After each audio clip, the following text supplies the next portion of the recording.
Welcome to the latest edition of the Outdated Wrestling Hour. We got a great guest. It's John McAdam from Stick to Wrestling Podcast. What a show. Gotta tell you, I wish they would stick to wrestling. I miss the scientific stars like Ilio DiPaolo, Salvatore Blomo, Jack Briscoe. Hey, do you have to have an old Indian name to be entirely scientific? Beats me, I can't figure out how to use my remote control on my Roku box. It's the Outdated Wrestling Hour.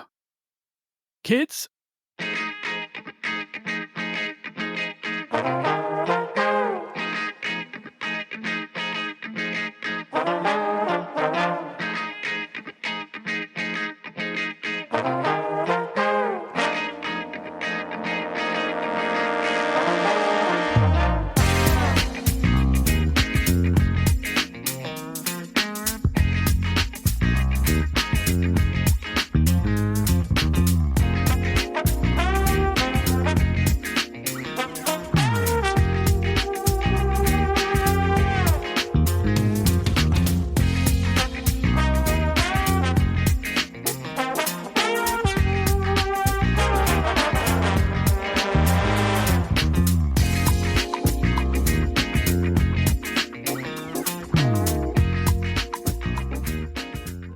Hey, cats and kittens, baby. Welcome back to the Outdated Wrestling Hour. My name is Bob Smith, and I used to be with Pro Wrestling Illustrated.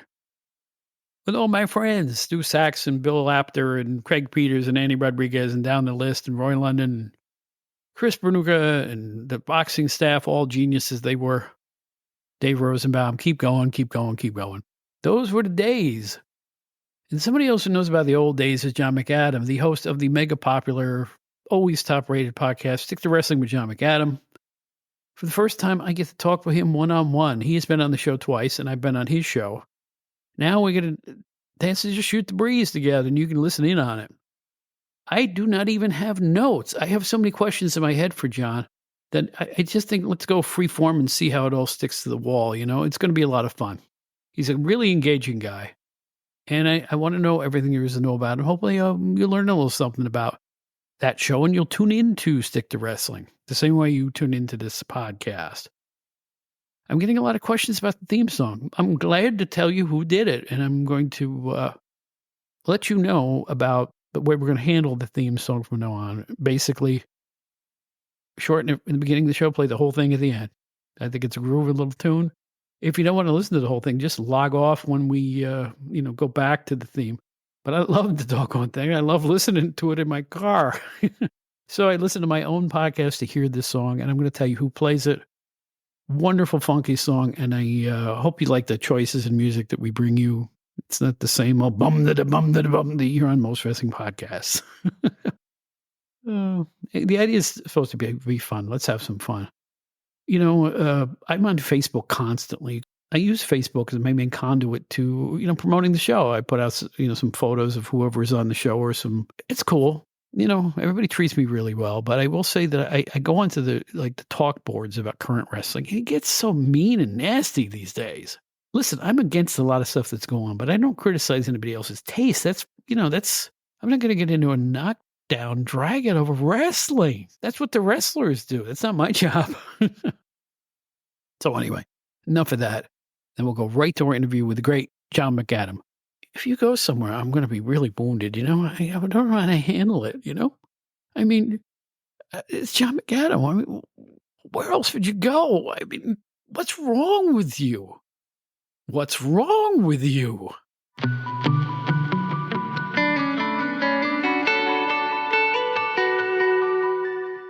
All right, this is a long time coming, and with a guest that really needs no introduction, but I'll introduce him anyway. There are many nostalgia wrestling podcasts, but I have the host of the best.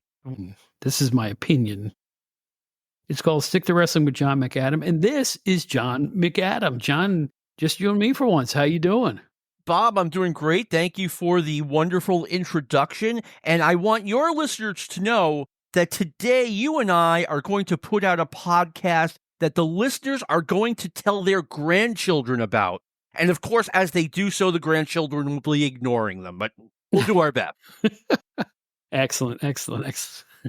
Well, anyway, no, I really mean that. I have such a Jones for well, the entire Arcadian Vanguard. Like Steven Still says, there's not a runt in the litter. You know, they're all good shows. There's a reputation for quality, and stick to wrestling just gets better and better. I want to congratulate you on the success of the show, and secondly, just point out that for anybody who's listening to this who hasn't heard it, these guys know their history. They take on topics week after week. It is a glorious smorgasbord of information that they go over, and they have memories like steel traps. How do you guys do it? It's an amazing job every single week. I'll tell you something. A long time ago, one thing too, I have a weird memory. I don't always have a good memory, but I have a weird memory. Like someone mentioned to me that they were born on August 15th, 1979. And I was like, oh, I remember what I did that day.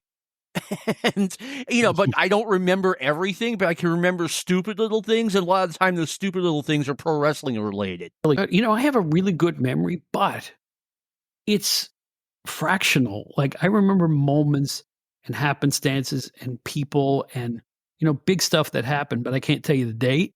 I can tell you the year most of the time, but I can't tell you the date. And in the era of the supercards now, they all blur to me now. If you ask me what happened at WrestleMania 8, I can't tell you.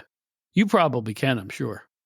WrestleMania 8 was the first WrestleMania that I did not watch live. Really? And I still remember fragments of it, but that was a time when my interest in pro wrestling was beginning to wane. Mm-hmm. And I lied. It wasn't WrestleMania 8. It was WrestleMania 9. WrestleMania 8, I watched live and really enjoyed. But 1992 was just a brutal year for the pro wrestling business, and it took really a lot of wind out of my sails. It was. I was with the magazine at that point, with PWI, and I think I'd just become managing editor at that point. And I'll tell you what, everything started to go. I mean, Yep. Creativity. WCW's a mess. WWF had all these problems. The territories were dying. It wasn't a whole lot of fun, and the cracks were showing. And the steroid controversy and all that other stuff. 1992 was a bad year for wrestling. It really was. You had the sex scandals, you had the steroid scandals, you had Bill Watts. Bill Watts was my number one pick to take over WCW and try to bring that back. And I remember, I was very happy. Bill Watts has taken over WCW. Things are going to be great. And I get on the phone with Dave Meltzer, and he's like, it's not going to work. Bill Watts thinks it's still 1978. And I was like, come on, Dave, no. And I'm like, this is my last hope. Bill Watts is taking over WCW. And that was a disaster. A lot of people kind of nostalgically are like, oh, I liked 1992. They had Doc and Gordy, they had this match. Mm-hmm. But if you watch the television every week, you knew what a mess it was. Right. And which is crazy because the roster was so good. How could you have that roster make such a mess out of it? I'll never understand that. I'll never understand it. You could have the best baseball players in the world, but if they're not managed correctly, if you have Tom Seaver playing third base, it's not going to come together for you. Mm-hmm. Well, you know what? I know my opinion is probably wrong, but I'll stick with it. My opinion on that era was if WCW had stuck with the good old-fashioned semi-Southern style of hard-hitting NWA wrestling, it would have survived. And if they had forgotten everything else what WWF was doing and do their own thing, it would have been an alternative that still would have been popular. Because, when Vince expanded, they didn't really fade all that fast. It took them some time. And the reason they faded is they started to suck. Mm-hmm. Right? I don't know how else to put it. There is no other way to put it. And, there's something that we all have to remember as far as the fall of Jim Crockett Promotions, fall of Mid-South Wrestling. It failed for one reason. The fans stopped buying tickets. Mm-hmm. You can blame Vince McMahon all you want. Go right ahead. But at the end of the day, had the fans not stopped buying tickets, those promotions would have been fine. But, for various reasons, they got run off. Mm-hmm. I remember being there in Philadelphia for a star-studded WCW event. It was 800 people there.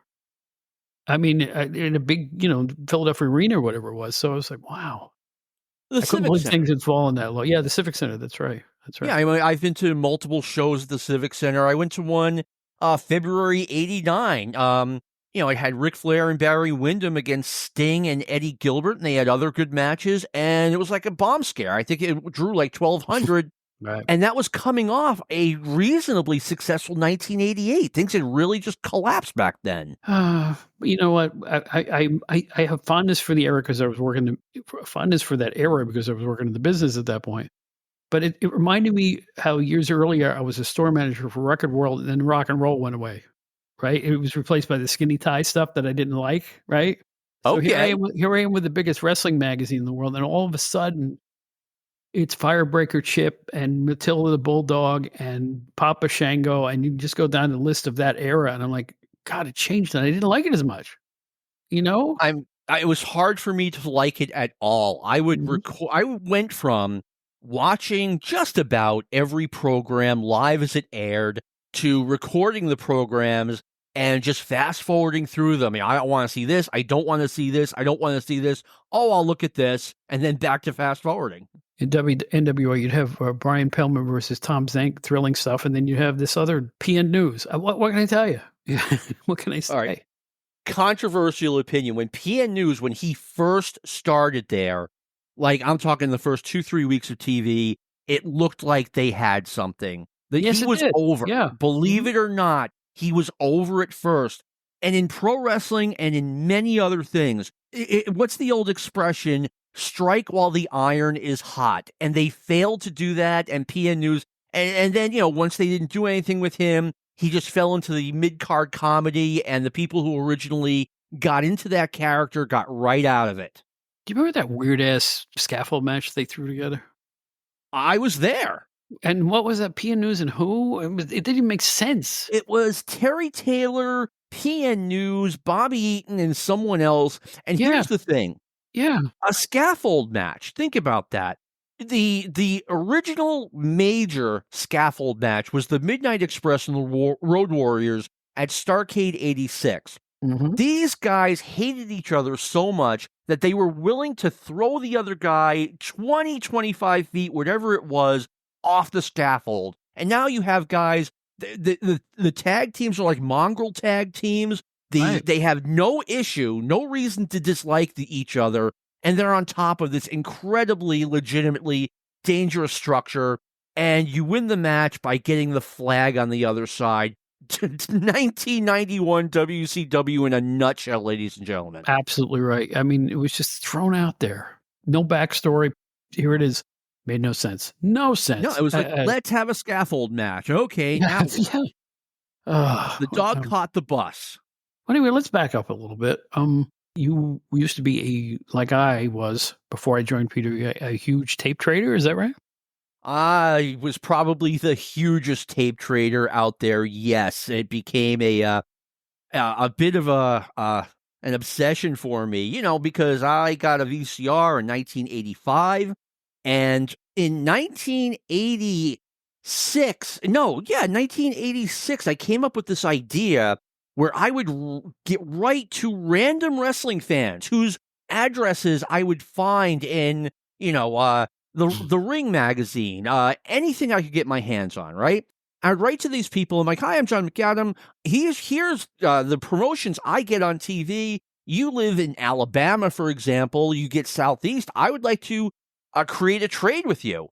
And one of the people I sent a letter to was a guy in Northern California named Dave Meltzer. I come home one day, and one night, it was actually really late at night, and David sent me 3 copies of The Observer, and that's how I got into all of that. Life changer in many ways. But what I did, I see that there were people looking to trade for tapes. One guy had access to the Memphis 90-minute shows, excuse me, and I didn't have anything he wanted, so I would buy the Memphis show from him. Now I've got the Memphis show, and I've got something to trade with. Believe it or not, no one was really interested in WWF Superstars of Wrestling and all the common stuff I had. So that's how I got started, and yeah, I just kept going from there. Yeah, I mean, it's like that's a good start in the wrestling game, so to speak. So where'd you go from there? How did this all build for you? Give me a little bio on like, where you went from your tape trading days. Did you write for wrestling magazines? Did you contribute to other people's companies? How did it all work for you? How'd you get involved? I mean, not really. I was, from the newsletter perspective, I was, 99% ears and 1% mouth. I would write letters to the, various newsletters that I liked. There was one called Wrestling Forum by the late John Gallagher, who I was good friends with, all things considered, that he's in Illinois and I'm in New Hampshire. And, he would occasionally like, hey, would you mind writing a letter for my newsletter? And of course, I was happy to do so. If you pick up the 1989 Wrestling Observer yearbook, I mean, I feel like I practically wrote half of the thing, but I was happy to do that, with just readers' comments as far as the Wrestler of the Year, Heel of the Year sort of thing. But that's mostly my contribution as far as like being a writer. Mm-hmm. Okay. So what's next? Although I had a website where I was, advertising tapes I was selling, and I would detail, the tapes, what was going on with them. For example, if I was dealing a Florida 1982 tape, I would tell you what was going on in the promotion. So I've had people, and I'm very humbled and proud by this, to tell me that, yeah, I got through my teenage years reading your website. So that's probably the biggest thing I did. Start. Yeah. So, okay, keep going in the history. Where did you go from there in terms of wrestling stuff? That's really it. That's really the peak of it. And right now, I mean, and for 7 or 8 years now, I'm just a humble guy trying to get through in the podcast. Mm-hmm. Well, you've done that. I mean, you really have. Okay, here's an insider question.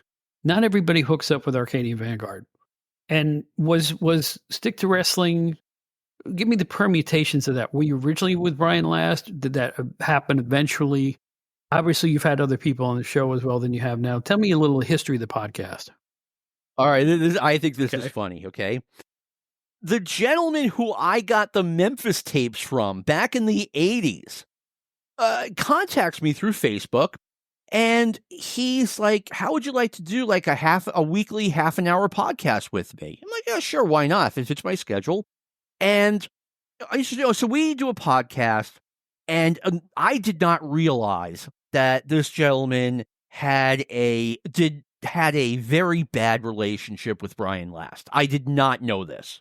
I had been on Brian's 605 show multiple times. I was close to Brian. And Brian gets word of this, right? Once again, I didn't even know these guys knew each other, right? So Brian gets on Facebook, and he's like, hey, would you mind giving me a call? Sure. So I call Brian. He's like, what are you doing, being on this guy's podcast? And he's like, yeah, I'll tell you exactly what he says. He's like, you want a fucking podcast? I'll give you a fucking podcast, okay? So that's how Stick to Wrestling got started. I've never told that story before. Just like that. Boom, bang. Yeah. But that's how yeah, just like that. You want a podcast? I'll give you a podcast. Okay, I'd love to be on Arcadian Vanguard. So I started putting together the idea of what I wanted Stick to Wrestling to be. The first 100 or so shows were done with a gentleman named Sean Goodwin, who, due to scheduling conflicts, was no longer going to be doing Stick to Wrestling, and Sean kind of took that hard. I haven't heard from him in a while, but it went from that to me having a different guest every week, and doing that 52 times a year was difficult. I mean, I'm like practically out on the street begging people to do the podcast. So then in between that, I was going to have a second podcast on Arcadian Vanguard. It was going to be called The National Expansion. And I was going to do this every 2 weeks with our mutual friend, Steve Gennarelli. And we recorded the podcast. I think we recorded like 14 episodes of it through, I want to say, the middle of May 1984. And for whatever reason, it just never got off the ground. It never got released. And I asked Brian Last, I'm like, hey, can I incorporate these recordings into Stick to Wrestling? And he was agreeable to that. And, Steve did such a good job. I'm like, look, why don't I have Steve as the occasional semi-regular guest on Stick to Wrestling? And that's what we've been doing. So, I've always got Steve right there. And Steve's right about my age. So, one of the good things about like when we talk about WWF from 1984. We've been doing like the 40th anniversary of everything. We just recorded today. We talked a lot about the Cyndi Lauper, Lou Albano angle. And it really was incredible. I mean, and I can give you my reaction to that today, but I could also tell you what it was like watching it 40 years ago, watching the whole thing unfold. And Steve can do that too. And we can both tell you who Cyndi Lauper was in 1984. It's hard to make a comparison pop-wise today, but I can tell you that, pretty much everyone knew who she was. She was on the cover of multiple magazines, and here she is, a major part of the WWF. So Steve can relate to stuff like that. So he's in more ways than that, he's an excellent guy to do this with. And boy, does he know a lot, and on top of that, he's a great guy. I mean, he's just the greatest guy. I mean, I don't even remember how Steve and I hit it off. It must have been on social media, just exchanging ideas back and forth. But he's like a miracle. He's a very centered guy, great family life and everything like that. And at the same time, he's got this encyclopedic knowledge of wrestling's past that's really hard to beat. So when you guys get together, it's something kind of special, I think. Well, thank you. I really appreciate that. And yeah, he is a really good guy and he knows his stuff. And one of the things about Steve, I'm trying to remember what we were going to discuss. It was something about wrestling that he just didn't know a lot about. And I'm like, yeah, Steve, we're going to talk to this person about this promotion. And Steve's like, yeah, I'm sitting this one out. I don't know enough about that one. Right. Here's the thing about wrestling, too. Not everybody knows everything about everything. People on Facebook will bitch at you about, oh, you didn't know that, Tito Santana was, somebody harped on me on Facebook. You forgot that Tito Santana was IC champion in 81. Oh, and I can't take you seriously. And he gave me a blast apple review over it. And I'm like, you know what? Spell my name right, kid. You can't please them all. There's too many stats out there. It's like anybody who can name all the champions off all the credit in the world. But you know what? I'm not even interested in doing that, to be honest with you. No, I mean, I had someone nail me on YouTube because there was the small detail of something that I got incorrect. Okay. But if you look at it, before you and I started talking for the show, we talked a little bit about Stick to Wrestling, and you're like, hey, I just want to have a conversation unprepared. Stick to Wrestling usually has a topic that we're going to talk about. Those are the tracks, and the railroad train has its own mind sometimes, okay? It can go in any direction it wants, and we were like way off the topic, talking about some wrestler who was connected to some wrestler who was connected to the topic. I got like a year wrong. I was like, no, that was 1983, not 1982. You were not prepared. And I'm like, what do you want from me? That's not what we were prepared to talk about. Exactly. But anyway, so here you are with this really great podcast. It's always, I say anybody that charts is doing really good. If you've looked, let me ask you questions about podcasting in general.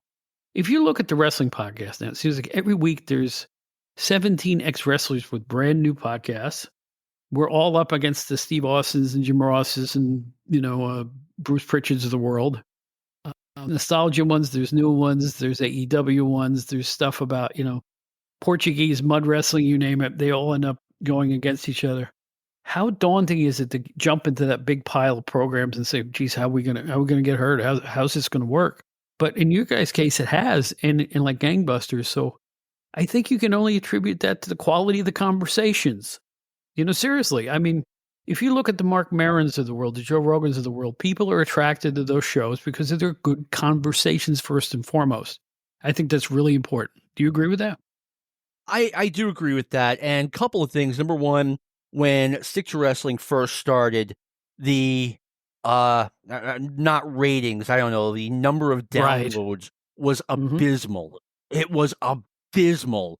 And, it's one of those things you can't find out how many people listen to a podcast, but you can get an idea. And the numbers were just embarrassing. And Brian and I was just like, burying my head. Oh my God, I failed. And Brian Last was like, John, hang in there. It's a quality podcast. I like this podcast. And if you keep doing good work, people are going to eventually find it, listen to it, and keep listening to it. And not to be boastful, but he was right. Bob, the last time I came on this podcast, we talked about this a little bit. You know, Stick to Wrestling, I made the joke that Stick to Wrestling is basically, not even basically, it's the #1 most listened to pro wrestling podcast in the world. If you simply eliminate all the wrestling podcasts that get more listeners than they, right? Yeah. I mean, but you know what? In reality, I can't compete with Steve Austin. I can't compete with Jim Cornette. I can't compete with Dutch Mantell. But if you go to Chartable any day of the week, not just the day that Stick to Wrestling comes out, and this is just reality, for my genre of podcast, just like this one, couple of guys that maybe, they don't know who we are compared to Steve Austin, right? Or whoever else. If you compare them to Stick to Wrestling to podcasts of that genre, it does really well. And it's exceeded my expectations, and I'm very proud of it.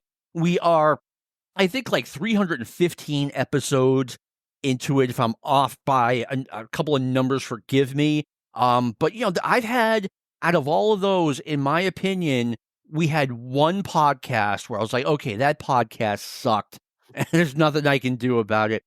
Of course, there are going to be podcasts that you like more than others, but I mean, out of 300 something, there was one that I didn't like. All the rest There of you them go. I And I liked. think that's a good key. And musicians, I've been a musician, as you know. You got to like your own stuff. That's first and foremost. If you go out into the world with confidence that what you've done is entertaining and good, other people will grasp that. If you're enthusiastic about your own work, people are attracted to that. And I think that's the key. I really do. And you and I are in the same position, Bob. Not every single time when it's recording time, I feel the first thing I want to do is record a podcast. And that's a legitimate confession. If I made anyone gasp, forgive me, but that's just reality. It is a combination of, I love doing this, and okay, it's time to get to work now. And by the time, there was one day I did Stick to Wrestling maybe 6 months ago where I had gone 2 nights without getting much sleep. Give me 1 night without sleep and I'm fine the next day. If I do it 2 nights in a row, I'm not doing well, especially being as I'm in my late 50s now. And, I was tired. I just didn't feel like doing it. And 10 minutes into it, I was having the time of my life. All of that was forgotten. It's like, they tell you if you don't feel well, the worst thing you can do is climb back into bed. And this was a perfect example of that. Don't do that. Eat something, get out, walk, run, shoot some baskets. And that was the equivalent of what I did. I just got on the horse and started riding, and literally 10 minutes into it, all of my problems were forgotten, and I was having a good time talking wrestling. Sir, I am right there with you. It's like when I do one of these things, we all have our days. Some days I sit down and put all my stuff together. I just invested in new equipment and everything, and it's like, well, I got to do this. And then once I start talking to somebody like you, it's like, I'm 27 again, and I'm in Rockville Center at my computer, PWI, and it feels exactly the same. There's a fountain of youth in this if you do it, with genuine fondness for your subject matter. And I think you have that key too. Thank you. I think that's true. And I think one of my strengths, we all have strengths and weaknesses. One of my weaknesses, and I'm not good at assembling things. One of my strengths is that I can go back and I can remember what I thought of something in 1979. I can go back and tell you how I felt about the Cyndi Lauper angle in 1984. I can go back and tell you that, okay, I'm watching the show and they've been teasing this for weeks, and I wasn't going to believe I saw Cyndi Lauper until I actually saw Cyndi Lauper. And when she first came out, I'm like, okay, is this some woman dressed like Cyndi Lauper? Is it Cyndi Lauper in disguise? And I was very surprised. No, there she is. Right. And it really worked. Really worked. But I go back and tell you, okay, this is what I was thinking coming into it. I wasn't surprised she was on because, Albano had been in her video and all that stuff. So I just figured it was cross-promotion, la-di-da. But that whole angle really worked. It really did capture the entertainment industry's entire imagination. It was almost impossible what they pulled off on that one. I mean, they got MTV Really involved when MTV was the hottest thing going. Yes. And once again, I think Bob, Steve, or I can tell you what it was like having MTV on your cable system in 1984. I have to share this with you, Bob, because I recently went over the Lauper Albano angle, and we actually talked about it on last week's Stick to Wrestling. But Cindy is on Piper's Pit, and Lou Albano was talking about how he was the star of her video. And Cindy is appalled. She's like, "You were in it for like 1 second." And Lou said the funniest thing. He's like, "No, no, no, no, Cindy. It was a big second." And I didn't catch that the first million times I saw that, but I thought that was the funniest thing in the world. It was a big second. Oh, but she had a gift of gab too. Didn't she call him an amoeba and all this other great stuff? And it's like it came out of the blue and she fit right in, didn't she? She was perfect. She did an amazing job. She didn't act like she was above it all. And the whole thing was believable. It was like, okay. And she came across as so genuinely likable. And she comes out and she's just like, thinks she's going to talk to Roddy Piper for a little while. And all of a sudden she gets stuck in this fire hose of craziness where Lou Albano says he's her manager, that he wrote all of her songs, that he produced all of her videos. And she's like, what? It's great angle. Great angle. And it really was. Nothing like it ever before. No, and eventually it actually turned Albano face after a while. I mean, it kept going on and on. It just, who could forget the gold record over Albano's head? Boom. What was it, Piper, right?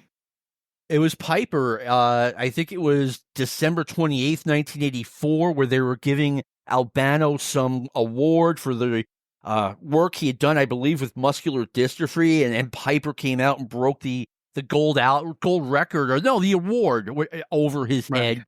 I remember, and I've shared this memory before. I don't think I've shared it on this show. I remember watching TNT, like the middle or the end of 1984, and Captain Lou Albano is dressed as Santa, and he is reading a children's poem to two kids who have their back to the camera.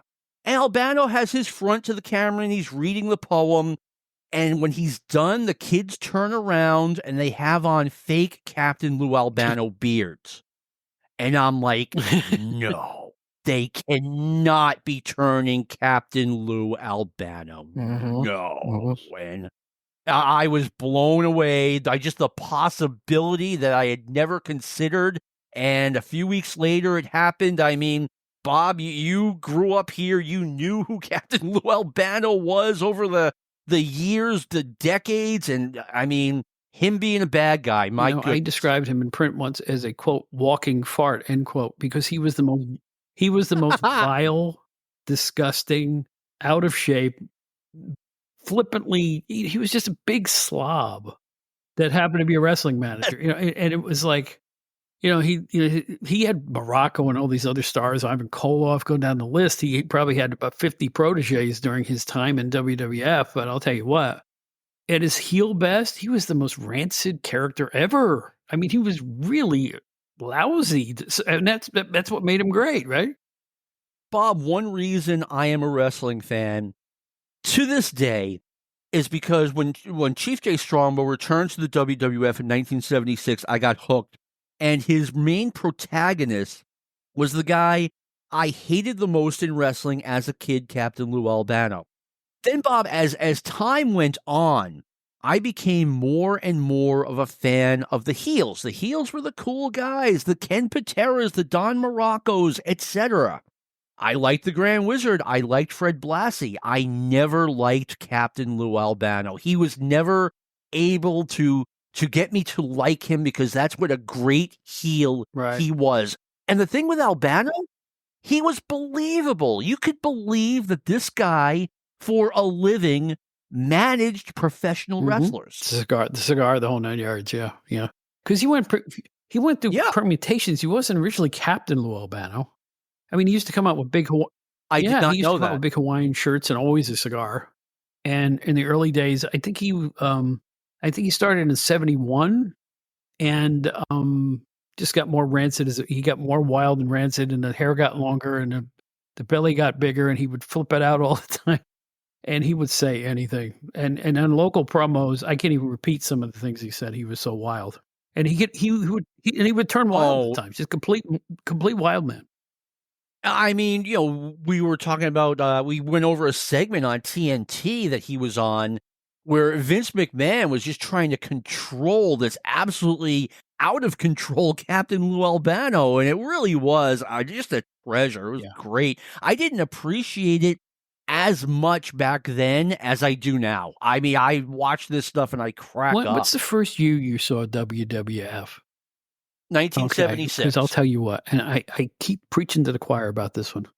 72, 73, Chief Jay Strongbow, who you mentioned earlier, was so red hot in those years. From about 72 to 74, I would equate him to what Snuka was in the 80s, like the number 2.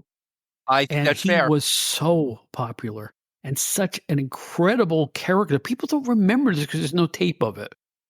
When those earliest years with Sonny King and all that other stuff, they used to bust him open every third week on TV, and he would go bananas. And it was like nothing you've ever seen. He couldn't be controlled. He's screaming and crying, and it was just amazing. He was an amazing performer in terms of the psychology he had.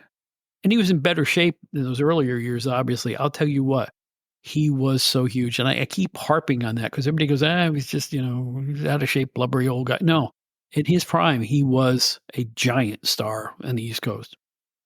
Bob, two things really quick. Number one, if it were not for Chief Jay Strongbow, I would not be on this podcast right now. I would be, doing something else. Oh yeah, I remember liking pro wrestling a little bit when I was a kid. Number two, you compared Strongbow to Snuka. Let me actually tell you why Strongbow in his prime may have been a little bit above Snuka in his prime. Jimmy Snuka never headlined a Madison Square Garden show when Hulk Hogan was there or when Bob Backlund was there. Oh, let me take that back. As a babyface, as a challenger to Backlund, he was in the main event. But when he was a babyface, he was never in the main event at Madison Square Garden when either Backlund or Hogan was there. Strongbow was in the main event at Madison Square Garden twice with Bruno there. He was teaming with Bruno, but he was in the main event. He was so over. I mean, I wish there was more tape of that earliest period.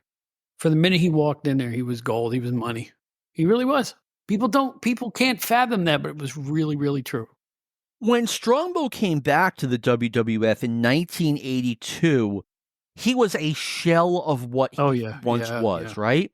However, I was watching the old WOR show every Saturday night at midnight with some of my friends, and one of them was not much of a wrestling fan. And when he saw the shell of Chief Jay Strongbow, he got sucked in. He wanted to go to the Boston Garden shows. Still had that unique charisma. Mm-hmm. He did. He had. When Strongbow died, they were talking about it on the radio out here. I'm sure. It's crazy. I'm sure. Absolutely true. One thing about Strongbow, I was always a little bit saddened at the end of his career, and I really think, not as the main event, in the middle of the card, they should have had a Chief Jay Strongbow retirement match at Madison Square Garden and at Boston Garden. I think he deserved it. During that expansion period, let's say early 83 to 85, the same people who were in sub-main events and middle card were getting jobbed out like crazy. Tony Garea, Strongbow, Bobo Brazil came back, and Putski, all of them. Dom DiNucci disappeared. It was like they knew they were going in a new direction, and they took everybody over the age of 45, and they were getting squashed. I remember Pat Patterson losing a TV match in the end. Yes, to Bob Orton, and I'm like, wow. Yeah, I was like, wow, things are really changing fast here because you could feel it. I remember Brutus Beefcake beating Tony Garea on television. That shocked me.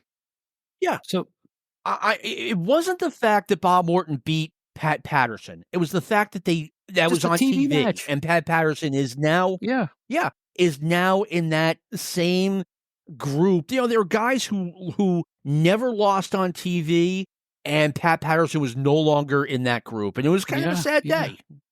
I'll never forget I guess it's around 84 or something. They brought Bobo Brazil back, and he was always a big star. He's always billed as the U.S. champion, which meant nothing. But it They didn't have a actually, he was in belt. Philadelphia being interviewed by Cal Rudman. They gave him a big, backstage interview, and then he came out and he got beat immediately. I forget who beat him, but it was somebody younger and more main event-ish, and it was all over, and I never saw Bobo after that. So I'm like, wow, they're really serious about ushering in a new era here. They're bringing in Piper and Orndorff, They all were. those guys, and Bob Orton, and, just go down the list. And they were importing every bit of talent they could get their hands on, even some they didn't need. I still don't understand why they signed No. in a crippled Mad Dog Vachon. I'll never understand that signing as long as I live. We were Bob. We were literally just talking about that today. The 6/16/84 Madison Square Garden show where Mad Dog Vachon was on it, and Mad Dog Vachon is probably one of the the guys in the group, a very small percentage of guys who probably lost money going to the I would WWF. think, yeah, incredible. But I mean, he had no place there. He was an old guy with not a WWF body, and he would have been way better served in every way, including financially, sticking with the AWA. Well, Vern was loyal to his guys. Yes. I mean, Mad Dog Vachon had just main evented the Christmas 1983 show at the St. Paul Auditorium, and it drew over 10,000 people, and and now he's just in the WWF, just another face in the crowd. Yep, they never knew what to do with him either. So, well, anyway, we could go on forever with 1,000 different happy remembrances of the good times we had growing up watching wrestling. I'll tell you that. And this I grew up and became a man watching wrestling. I was one of those guys who in 1980 saw Bruno Sammartino as a commentator calling Larry Zbyszko over for an interview, and Zbyszko walked right by him, and I smelt the bread cooking, and I went to the local electronics store and spent $1,000. It was a lot of money in that time to buy one of those newfangled appliances called the VCR. The thing was so big and so heavy, and it had one feature, a long white cable that only paused the tape. That's all it did. And the blank tapes were like $24.95 back then. I kid you not. And the first thing I started to do was taping WWF week after week after week. I had a black and white TV, but I had $1,000 VCR. That's how much. I know. That's how much I was into the Bruno Larry thing that was going on. So to me, that's maybe my favorite point in my entire wrestling fandom was that feud. It just captured me. We did an entire stick to wrestling on the Bruno Sammartino Larry Zbyszko feud. I don't know which episode it was offhand, but if that's something you would like to, you as the listener, or even you, Bob, would like to Google, please do. We have a whole bunch of the rare audio, including Larry walking away from Bruno. I was 14 at the time, and I did not see what was coming. I had no idea, and I wasn't bad when it came to figuring out wrestling angles, but I did not see Larry Zbyszko turning as the outcome of this. And Bob, as you look back on it, it was one of the great heel turn stories of all time, because when it all started, Larry had a point. Larry had every right to be mad at Bruno. Larry comes out and says, hey, he challenges Bruno. Bruno says, nope, I can't hurt Larry. Larry comes back the next week and he's like, well, I'm going to retire if I can't have this match. Bruno says, okay, well, I'll do it, but I'm not going to hurt you. If I have you in a submission hold, I'm going to let you go. Then they have the match, and it's the most important match of Larry Zbyszko's life. And Bruno's treating it like it's a workout.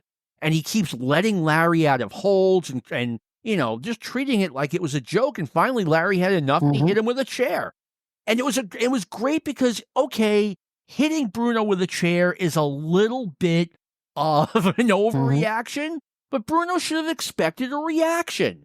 And as time went on, Larry, at first he had a point. You can't blame him for being mad. And then he just embraced his Darth Vader role.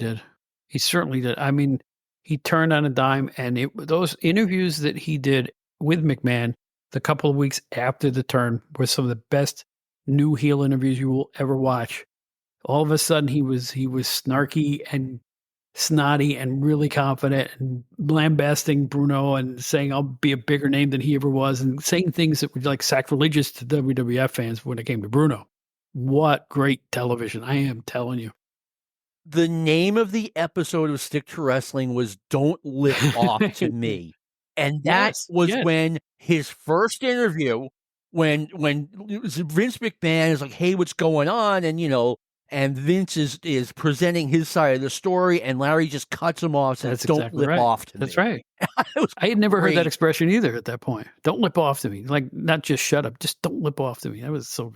You're in New York? No, I never heard of don't lip off to me. No, never. I've never heard that expression before that. I just liked it because No, I've heard it. It's like... Do you remember Zbyszko before he turned heel? He was like, well, doggone it, we'll do better next time. And, me and Tony are going to regain those championship straps and blah, blah, blah. Yeah, I totally remember Larry Zbyszko as a white meat baby face. The only thing that made him different than a Steve Travis was the fact that he was Bruno's protege. Yeah. Brilliant. And, it's doubly satisfying in my old age. The fact that Larry and Bruno booked the thing themselves. Oh my gosh. Right? Mm-hmm. How great is that? How great is that? I had an old WWF wrestler who I will not name told me, yeah, they booked it themselves, and they were this is what this guy told me, that it was kind of a let's take the top spot from Bob Backlund. That was kind of their motivation. And they wanted it to be they wanted it to end with the babyface Larry Zbyszko becoming the top star of the WWF. This is what this guy either knew or suspected, somewhere in the middle, because if you remember, at the end of the cage match at Shea Stadium, Larry Zbyszko went over and raised Bruno Sammartino's hand. That could have been used as the first step in a turn back to babyface. Right. But he wasn't around much longer. Didn't happen. Just like that. Then again, this guy also told me that David Sammartino was eventually going to be the WWF champion, so who knows? Could have seen that happening too. It just didn't work out. I mean, there was something missing there, and nobody knows what it was. And then there's the great, what is it, Ron Shaw mystery? I mean, I don't understand the whole what happened to David or Bruno Sammartino Jr., whatever you want to call him. I don't understand why the push stopped, what went wrong. I don't get it. I just don't understand it. Here's how I see it. David Sammartino probably grew up thinking that he was going to be a big star in the wrestling business because he's Bruno's kid and he looks like Bruno. And he's not big as far as being tall. He was probably like 5'9", but he was a big, thick guy. And he probably figured, okay, I'm going to make a lot of money in this wrestling business. And when it started not happening for him and it started becoming more and more clear that it was never going to happen, that probably got to him. And I don't know how old he was end of 85 when he did that submission job to Ron Shaw, but he probably just wasn't mature enough to handle his, the expectations he had that weren't going to come true. And instead of just saying, okay, well, I'm at least going to make a paycheck in this business, he flaked. Definitely. And it looked like he flaked in the middle of that. I'm sorry. There's no way they booked that match for that finish. Do you think? No, there's no way. No. They're categorically no. I mean, I don't even think Ron Shaw was in on it. Ron Shaw puts him in a bear hug, and David Sammartino starts screaming, I submit, I give. And Gorilla Monsoon is doing commentary, and he's trying to cover up the obvious. He's trying to say, oh, it was a referee's mistake or something like that. You can see David screaming, I quit, emphatically. I just recently saw that, too, and I was like, that's the next best thing to the Spider Lady Wendy Richter controversy. So, those were some days in that regard, I'll tell you. Boy, we could go on with this stuff forever, couldn't we? I mean, and this is why we do these podcasts, right? This is why we do it. Yeah. We have such fond memories, and we're so grateful that we were around to see this classic stuff, that it never gets old. It never gets old talking about it. And I'm so thankful there's people like you out there that, you and Steve have become friends of mine, and I really appreciate it. I don't know what to tell you other than this was all organic. I don't know how this developed, but it did. and I'm just glad to be in your presence. I really am. Well, the feeling legitimately is mutual. When Bob first, when we first started an hour ago, I was like, what's the show going to be about? Bob was like, I don't know, we'll Yeah. just talk. And You that's pretty much you know what you happened. know why I It felt like worked that, out. though, because you're one of the few people that I know personally that can pull this kind of thing off. Like, we'll just start to talk, and we will veer into the directions that we veer into, and I know it was gonna be historic, I know it was gonna be fun, and I know we were gonna have a good time doing it, so and I know that's gonna project to all the listeners out there, no question. Oh, you know what? Yeah, one of the things I actually think that I am better in in doing something like this than I am being the host of Stick to Wrestling because, I have to talk about, certain things and the show has to be good. I can come on, be a guest on a show, and hey, if I screw up, that's your problem, right? So I'm a lot more relaxed. But one thing, Bob, I wanted to say, I thank you for having me on. Thanks for talking. And I'm glad that people like you and I exist, that we were there, not just for people who also lived through that era, but for people who are 20, 30, 40 years Right. younger than us that are interested in learning about it. Off the top of my head, a guy like Brandon Rice, young guy, started watching wrestling in the 90s, but he's interested in what happened in the 80s. Someone like Rose Harmon, who's in her mid 30s, but she enjoys hearing guys like you and I talk about wrestling. I love people like that. And if you're someone that age that didn't live through it, I'm glad I'm here for you. I'm here. Yeah, Bob's here for and I'll you. tell you what, I feel like you in that, like, the last few months, and I'm not even done yet. I've been on a soapbox about Bruiser Bedlam, a little period between around 85 and 89. It actually got really Okay. good when they had Scott Recksteiner in. No. No, it really did. It really did, man. They had Dr. Okay. Jerry Graham with the book. Dick the Bruiser had given it up. They took the talent they had and booked it right.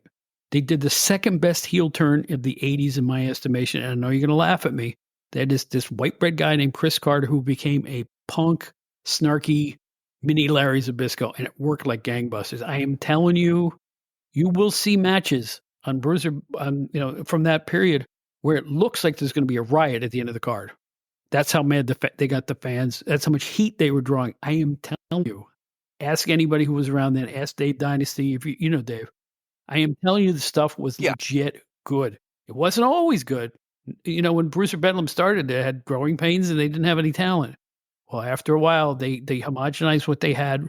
Like I say, Graham trained Rick Steiner, or excuse me, Scott Steiner, I should say, and it just Yeah. fell together. And I'm not saying it was for a long time. I'm talking about 2.5 years where they found the formula, and they were literally drawing enough to make money. They weren't before that. So to me, it's the greatest Let me revival ask of a you this. territory I've ever seen. I have to seek that out. I've never seen it. Bob Carter, was he the Uh, guy who did the DI gimmick in 1988 in no, this Continental? is Chris Carter. Chris Chris Okay, Carter. my Yeah. mistake. Chris A Carter. real veteran. All I right. understand. I didn't know he worked with the Sheik in Detroit and all this other stuff. He'd been on. I think he had like a 20-year career, but he stayed in that area the same way that their champion, the Great Wojo, did. They had a lot of guys that kind of stuck to that Indiana, Detroit, that whole section there. I'm Mhm. convincing people, and I'm getting feedback, and they go, "My God, you're right. This stuff is really good." So that makes me feel good. That see that my observations Wow. are really catching people, and they're trying it, and they're going, "You were right. This is fun stuff." Well, a lot of it might be attributed to because, as you know, the Sheik's old territory kind of went the way of the Los Mhm. Angeles Right. territory right around the same time. And then the WWF, much like Los Angeles, came in and they were doing great in Detroit. They were doing great in Toledo. They were doing great in Chicago. And maybe, that secondary promotion was a beneficiary of, hey, there's a void here, and B, also a beneficiary of, hey, wrestling is hot in this Well, local I will area. say this, and like I said, to boil it all down, I like telling people these stories because if they enjoy what I enjoyed, I did my job. Because we're supposed to have fun with this stuff, and I thought the stuff was fun, and I'm now I know people are having fun with it, so it makes me feel good to to bring out a little factoid that I think a lot of people didn't know. And, and maybe people There you go. And like you were didn't saying, know that Chief Jay Strongbow was number 2 in 71, 72, 73. He definitely was, and you verified it with your comments on the show, so I think more people need to know that. A lot of people look at old blubbery 1980s Strongbow and go, it was nothing. He was something, I'm telling you. Mhm. he really was. So that's our job, my friend. Let people know what they might not know, right? Yeah, there you go. As long as we're still gosh, around. knock on wood. Hey, tell all the good folks out there where you are, where they can find you, what's going on, anything you want to hype. The floor is yours, my friend. Well, thank you very much, Bob. I am the host of Stick to Wrestling. We have been at it for about 7 years now. We have never missed a show. We have never been late with a show. And my plan is to never be late with a show or miss a show. All you have to do is put in, your whatever search engine you're using, Stick to Wrestling. It'll come right up. I hope you enjoy the podcast. There's many to choose from. Like I said, we're over 300 now. And I plan on reevaluating everything once I get to episode 500, which is like 4 years from now. So I'm not going anywhere. Or at least I'm not planning on going anywhere. And I think if you enjoyed me listening to this, you'll enjoy Stick to Wrestling. And I invite you to sample an episode. I cannot tell you the number of people who tell me they listen to my show and your show. They think, I'm telling you, we are like brothers from another mother. Yeah, right. They're similar shows. I mean, it's because we're looking at nostalgia and it's in a similar vein. But the thing is, I consider that the greatest compliment I ever had, because it's like your show is the cream. The Arcadian Vanguard Network does not put out bad podcasts, and this was an exceptional podcast. And you'll have fun. You'll learn a lot. And I have to learn to shut my telephone off when I'm doing a podcast. My podcast. I'm going to sound like Brian Last now. Doggone it, my phone just pinged, but what can I do? But I heard it. I'm like, okay, yeah, this is you ever hear Brian when he's on with Jim? He's the landscapers are outside. Doggone it, and he's afraid it's going to end up on the. But he's got Lou Kippelman, who's a genius with the audio, isn't he? He is. I once had someone on, and the landscaper showed up here, right? And I'm literally putting on my headset, and I see the truck pull up. And it's like 2:00 on a Friday, and I'm like, "What is this?" And they start making major noise outside, and I'm in a closet with the door closed, trying to keep the noise out. And I have Jim Valley on, who's a big deal and has a very tight schedule, so I can't just, reschedule it. And so, this is what I'm going through, trying to get a decent podcast. For everybody listening out there, you have no idea how hard it can be to find a place to record that's quiet. And, the equipment will fail. As we were talking here, I'll admit it, we had a little power problem. We had to stop, and I'll edit it together later. You never know what's going to happen when you're doing a podcast. Have you ever had any adventures where you go, oh, no, everything that can go wrong is going wrong? Has that happened to you? Of course. Over 7 years, my goodness. I mean, I went through a month period, maybe 2.5 years ago, where, I couldn't get anything to work. Like, I went out and bought a new Chromebook trying to get, my podcast recorded, and I couldn't. And for some reason, I got that because my Windows wasn't working correctly. So all right, I'll get a new laptop computer, I'll get a Chromebook, and it didn't work on the Chromebook either. I'm like, what am I going to do? I'm like getting kicked off my podcast, but it eventually all worked itself out. But yeah, I'm always like living in fear if I'm recording during the day that the landscapers are going to show up. I am a crazy podcaster. I am telling you, Micro Center, which is an electronics chain here in New York City area, should give me a key to the city, because I'm telling you, I go in there and I'm looking at the mics and the hardware, and I'm like, yeah. I am always seeking ways to make the show better. 24/7, it's running around my head. Should I try this mic? I've read a lot about this microphone. Should I use it? If you're like me, that's your life. It's like it becomes part of, you want to do the best you can. And, like right now, I hear a police car outside. I don't know if it's going to end up on the show.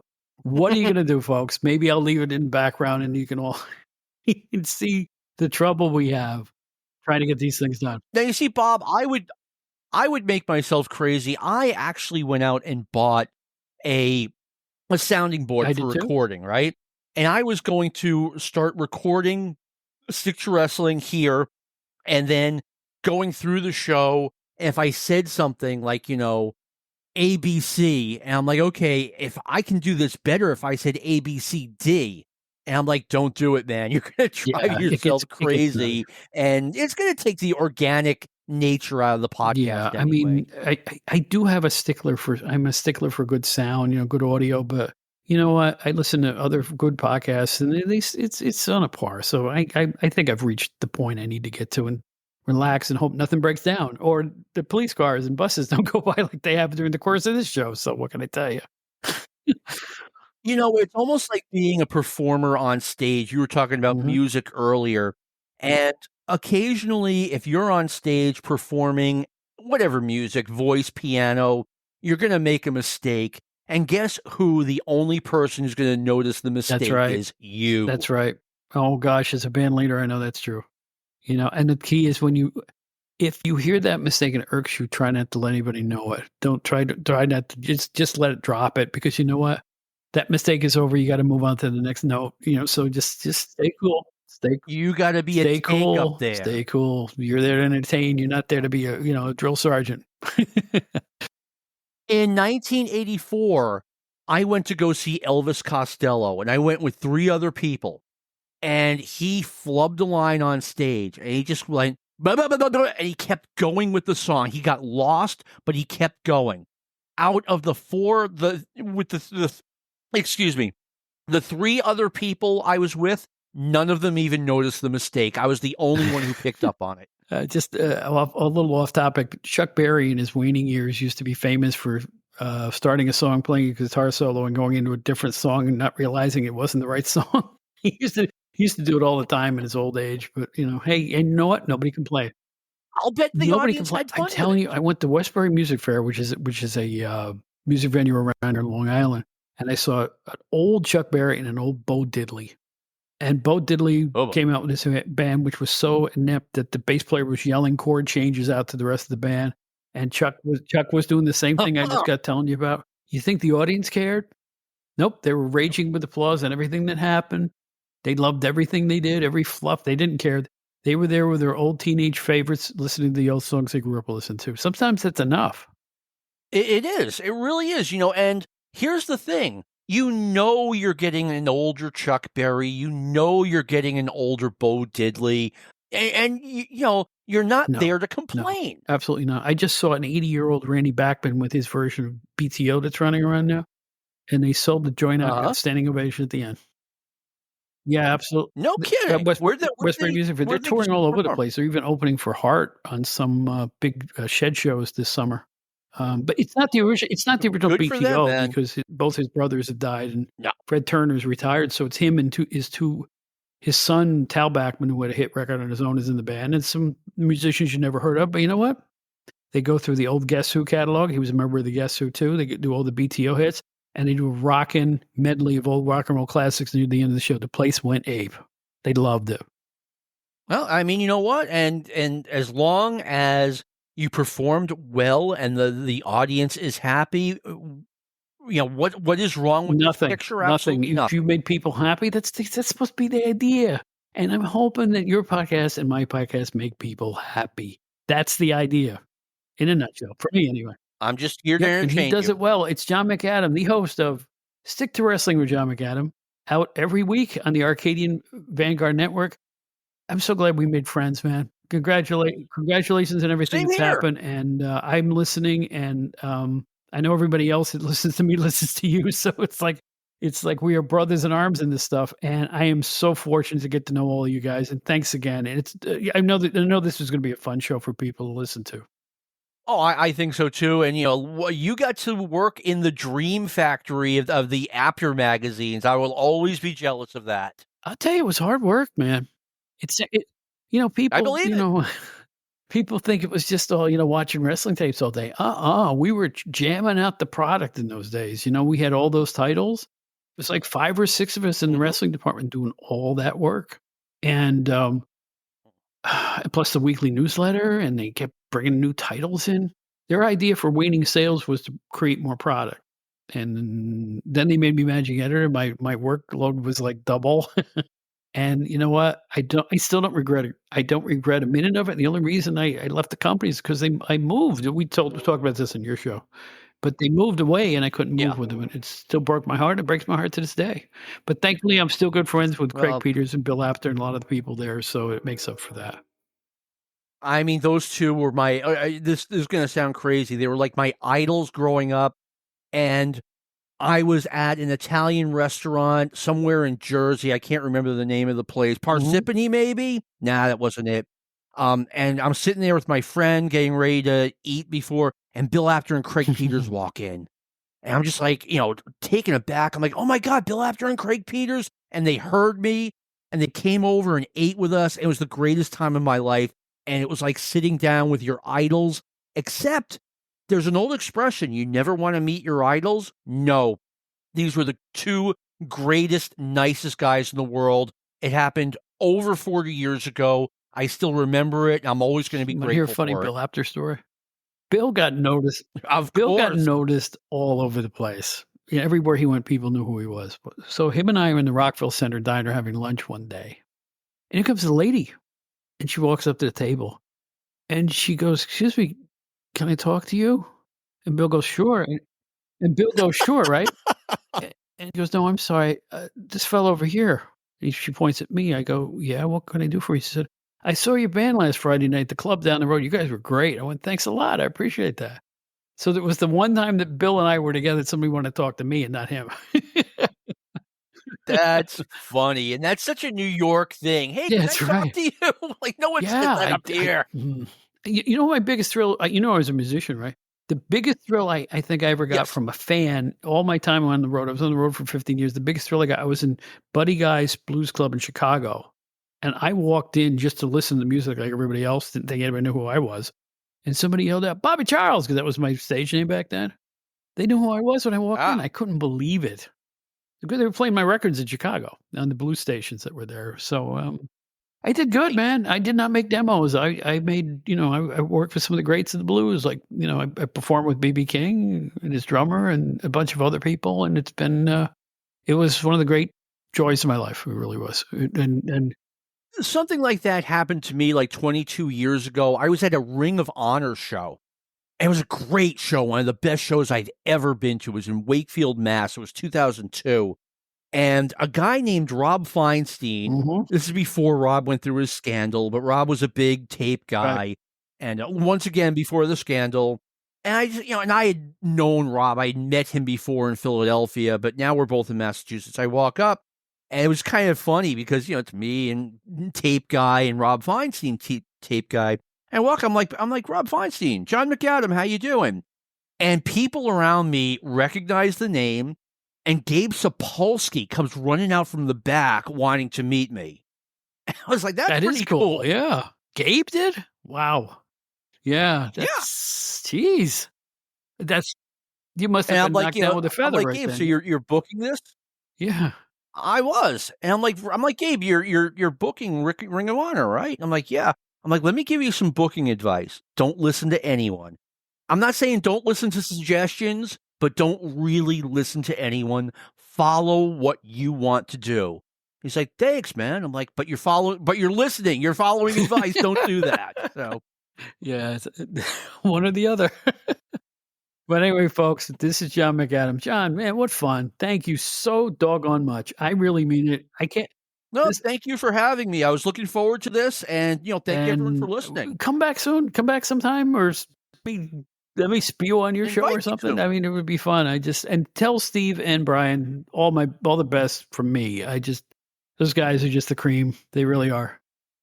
All right. Well, once again, thank you. All This was right. a really This good is John time. McAdam. Go check out Stick to Wrestling.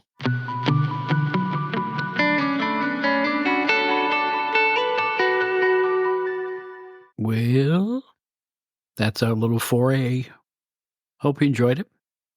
As I mentioned earlier, I was going to give a little plug here to the people who make the music of my particular podcasts. The name of the song is Funky Bone. That is the name of the song, Funky Bone. The beginning and the end of the show by an artist called MRB. He can play anything, and I want to thank him for the opportunity of displaying his fine wares on our program. I hope you like that song. And on both of my podcasts, I'm going to use a small version of the songs in the intro and the whole thing in the outro, in case you like the music. If you don't, like I said, if you're logging off, just log off. Cool, right? As for me, I'm using it so I can ride around my car listening to it. I'm serious. That's it for this one.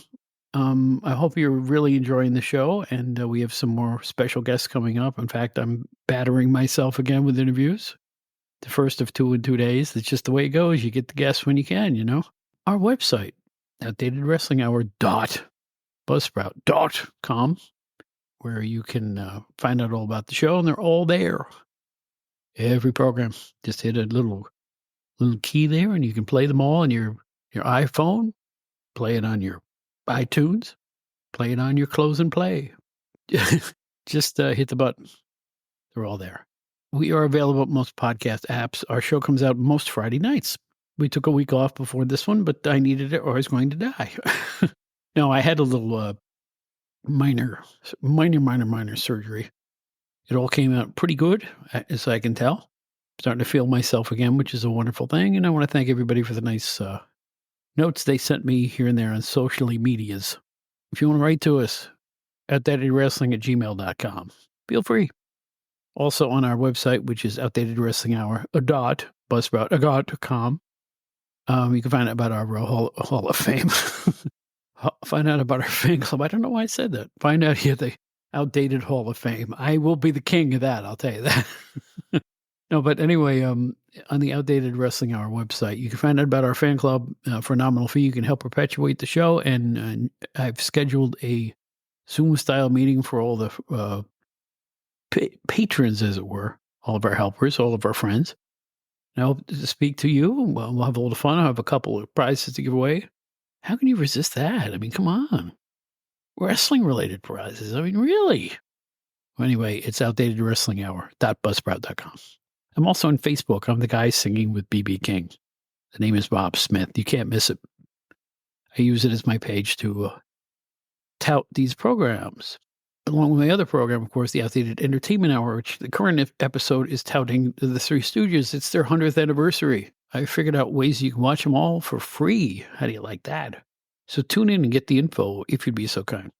Both the Outdated Wrestling Hour and the Outdated Entertainment Hour are productions of Bob Smith Podcasts. That and 35 cents will leave you 50 cents short for our New York Times. Well, anyway, I'm Bob Smith. I hope you enjoyed the show. We will be back next Friday with another guest and hopefully a lot more fun. Until then, go out and see Ringo Starr and his all-star band. It's always good. And at the end of the show, he always says, peace and love, everybody. Oh, boy, I'm not going to argue with that.